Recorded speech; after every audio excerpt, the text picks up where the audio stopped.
Selamat pagi. Alhamdulillah ya, hari ini kita bersiaran langsung dari 3M Auto Workshop ya.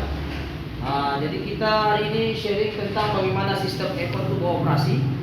Saya ajar apa yang saya tahu dan sekiranya ada kekurangan mohon maaf ya. Oke, kita sekarang ini pertama sekali kita kena tahu sistem aircon kereta, macam mana dia beroperasi. Di depan saya ini tidak berapa cantik lukisannya, tapi mungkin insyaallah lepas saya terangkan mungkin ada yang paham ya. Oke, yang pertama sekali dalam sistem komponen kendaraan, sistem pendinginan kereta aircon itu kita kena paham apa komponennya di dalam itu sebelum kita merasa sejuk. Oke, yang pertama sekali kompresor. Kompresor ini fungsinya apa? Diambil kata dasarnya kompres, yaitu tekan. Dia tekan gas untuk leraikan ataupun molekul-molekul itu dipecahkan, supaya dia boleh menghasilkan tekanan yang kuat. Dan hasil daripada tekanan tadi dia akan melalui kondenser. Ini aliran gas ya. Kondenser ini fungsi dia membuang gas berlebihan. Kalau terlampau panas pun aircon pun tidak sejuk. So kondenser ini dia buang haba berlebihan, yaitu yang akan lalu di sini yang suam-suam lah. Tidak boleh terlampau panas. Kalau terlampau panas nanti aircon tidak sejuk. Oke? Itu yang pertama. Yang kedua kondenser. Komponen kedua yaitu dia selepas itu dia akan melalui dryer. Dryer ini dia akan tapis molekul ataupun bendasing-bendasing yang kotor, dia tapis. Dalam masa yang sama dia akan melalui pressure switch. Pressure switch ini pula dia punya fungsi adalah mendetek gas. Sekiranya gas tidak ada, makanya dia akan hantar info pergi PCB board untuk tidak hidupkan kompresor sebab gas tidak ada. So, kalau gas tidak ada, kompresor hidup, kompresor boleh rosak. Oke, itu fungsi pressure switch. Yang seterusnya valve. Valve ini fungsinya pula adalah untuk memberi semburan halus sebelum dihantar ke cooling coil untuk proses kondensasi ais. Jadi cooling coil ini adalah selepas valve dia akan masuk pergi cooling coil. Cooling coil ini akan membentuk ais dan ais itu akan ditiup oleh blower dan itulah yang pergi muka kita yang kita rasa sejuk. Dan seterusnya sampai di hujung ini dia akan kembali kepada sifat semula jadi itu gas dan begitulah rotationnya 24 jam. Oke, setelah kita mengetahui komponen-komponen dia dan fungsi dia, yang kedua kita kena paham selain daripada komponen yang berkaitan rapat dengan sistem pendinginan kereta, kita kena paham juga apa sistem elektronik ataupun sistem elektrik yang kontrol kepada sistem tersebut. Sebab kalau kompresor jalan terus, dalam mabuk pula driver di dalam tuh, so kena ada tahu bila perlu cut off, bila perlu sistem ini berhenti itu kompresor dan apa hubungannya PCB board dengan ECU. Oke. Sebelum kita lompat kepada di bawah saya nih, kita akan ketahui dulu fungsi-fungsi elektronik di dalam nih, elektrik nih. Yaitu apa komponen yang terlibat di dalam sistem putaran gas tadi. Yang pertama PCB board ataupun disebut sebagai amplifier. Amplifier ini dia kontrol semua sistem aircon. Dia yang tahu bila perlu thermistor, berapa tebal perlu cut off, ais di dalam. Dia yang dapat terima info daripada pressure switch sebelum dihantar pergi ECU. PCB board dia kontrol. Dia yang akan dapat info semua di komponen-komponen aircon tadi. Ataupun amplifier. Dia juga benda yang sama. Oke, yang kedua komponen elektrik kita kena tahu pressure switch. Yang saya cakap tadi, detect gas. Yang ketiga thermistor. Thermistor ini dia detect ais. Berapa tebal ais di dalam cooling coil. Berapa tebal dia akan bagi tahu PCB board sebelum dihantar komunikasi pergi ECU untuk hantar pergi relay baru pergi kompresor untuk cut off ataupun tidak. Jadi dia detect berapa tebal ais bergantung kepada user, berapa tebal sejuk dia mau. Yang kita pusing-pusing itu termostat dia. Itulah. Di dalam ini ada elektronik disebut sebagai thermistor. Thermistor tu nih. Thermistor ni. Lepas tu resistor, yaitu detect kelajuan. Berapa laju nomor 1 kipas, nomor 2, nomor 3 itu disebut sebagai resistor. Oke, seterusnya blower. Blower ni yang bagi angin dengan kita lah. Pergi muka, pergi kaki. Kalau kita mau pergi kaki, dia pergi kaki lah. Itu disebut blower. Oke, yang keenam sekali disebut relay. Relay ini ada dua dalam sistem aircon, yaitu relay kompresor dan juga relay fan motor. Itu dua relay lah. Blower dengan tiga lah sama fan motor. Sebab fan motor dengan enjin dia kahwin. Biasanya kereta-kereta sekarang ni satu kipas, 3 function dia. Oke, so relay kompresor lain, so relay blower pun lain, Jadi apa yang kita mau jelaskan sini, apa fungsi relay? Relay blower ini ataupun relay ialah memutus dan juga menguatkan arus.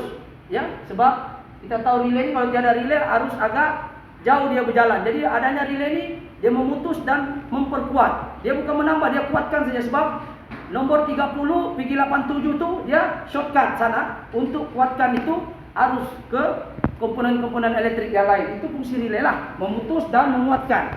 Oke, bukan menambah arus ya, dia menguatkan saja. Sebab dia sudah putus 30 dari bateri, 87 output pergi komponen elektrik yang lain. Oke, sekarang ini kita secara teorinya ada di sini. Oke, minta maaf saja tidak berapa cantik, tapi kita akan terus ke bahagian ini. Ini kompresor. Ini kompresor. Ini namanya kompresor. Oke. Ini minta maaf tidak ada kondenser.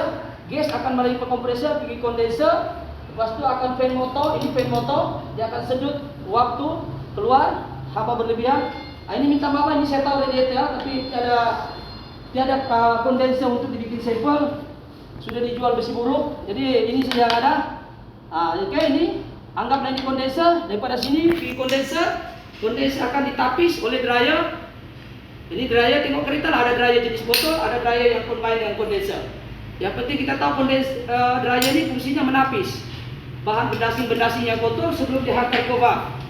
Oke, semasa proses pengantaran gas itu inilah namanya pressure switch. Dia detect gas sini, dia duduk sini. Duduk sini. Jadi gas masuk, dia detect berapa banyak kuantiti gas. Dan hasil daripada tekanan gas yang banyak itu dia akan hantar pergi PCB board sebelum dihantar ke ECU, dan dihantar dari ECU akan dibagi negatif 86 tuh. Kalau kita belajar sistem relay 86 negatif dari ECU untuk dihidupkan kompresor, dan begitulah rotation seterusnya. So ini fungsinya adalah untuk detect gas. Setelah dia tahu detect gas itu akan dihantar ke valve. Nampak lubang nih? Lubang bawah nih masuk, lubang besar nih keluar. Dia duduk di mana? Dia duduk di sini. Ini sekarang ada valve nih. Dia masuk gas, lepas itu dia keluar sini. Oke, ini namanya valve. Yang ini yang saya pegang nih, cooling coil. Oke, gas akan masuk, kemudian valve ini akan sembur menggunakan semburan yang paling halus sebelum cooling coil ini akan jadi ice. Di sini dia akan jadi ice.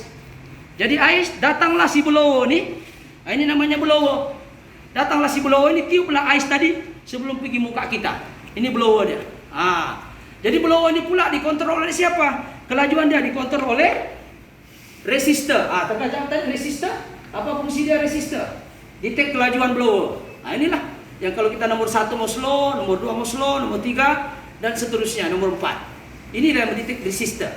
Resistor blower, resistor ini banyak. Ini resistor blower, dia duduk di bawah kaki. Yang ini pun duduk di bawah kaki dalam dashboard. Yang ini pun dalam dashboard. Semua dalam dashboard. Jadi persoalan dia sekarang, ini apa fungsinya tadi? Fungsinya tadi ini thermistor.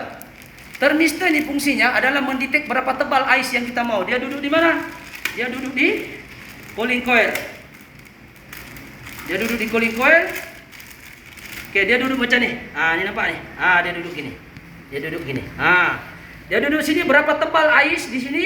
Dia hantar info pergi PCB board. Ini andai kata ni PCB board lah. Hantar pergi PCB board untuk sebelum kompresor cut off. Dia kena bagi tahu PCB board. PCB board akan demand dengan ECU.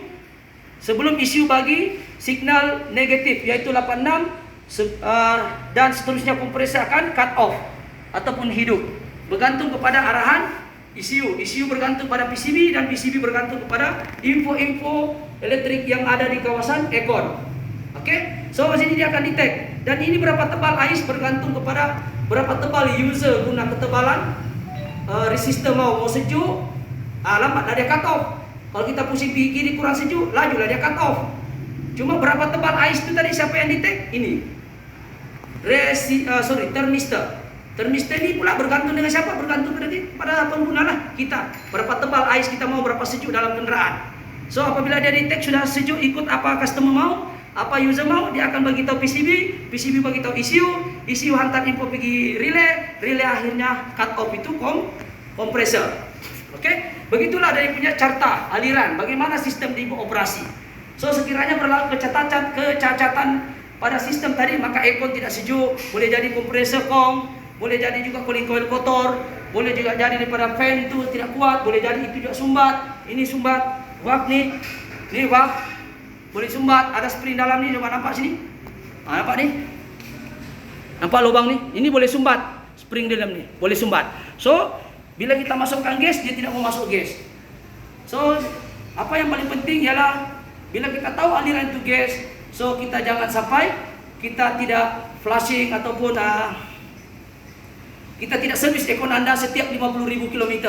Untuk menjaga sistem aircon ini setiap 50.000 km paling kurang servis ataupun flushing. Sebab minyak kompresor ini dia macam minyak hitam juga. Cuma dia ni bezanya 50.000 kalau boleh flushing dia, supaya dia tidak hitam itu sistem. Sebab kalau hitam banyak kena ganti semua, daripada kompresor, kondenser, cooling coil dan pipe semua itu kena ganti. Kalau tidak, virus itu akan masuk di kompresor baru. So itulah sistem aliran dia, perkongsian pada hari ini. Ya, semoga bermanfaat. Cuma saya ini tulisan tidak berapa cantik. Mudah-mudahan walaupun tidak berapa cantik, mungkin penerangan saya mungkin boleh membantu sedikit sebanyak memberi share supaya kita paham sistem pendinginan kereta ini bukan semudah kita buka switch. Di dalam tu ada banyak komponen lain yang terlibat sebelum kita merasa betapa sejuknya aircon tersebut. Oke, itu saya perkongsian pada hari ini. Insya Allah kita bertemu lagi di perkongsian lain. Sekiranya video ini memberi manfaat, mohon like, share ataupun subscribe, ya, ataupun komen membina lah, ya. Mana tahu kita boleh share ilmu di dalam. Janganlah dikondem, kita pun sama-sama belajar. Oke, itu saja, sekian. Terima kasih. Assalamualaikum.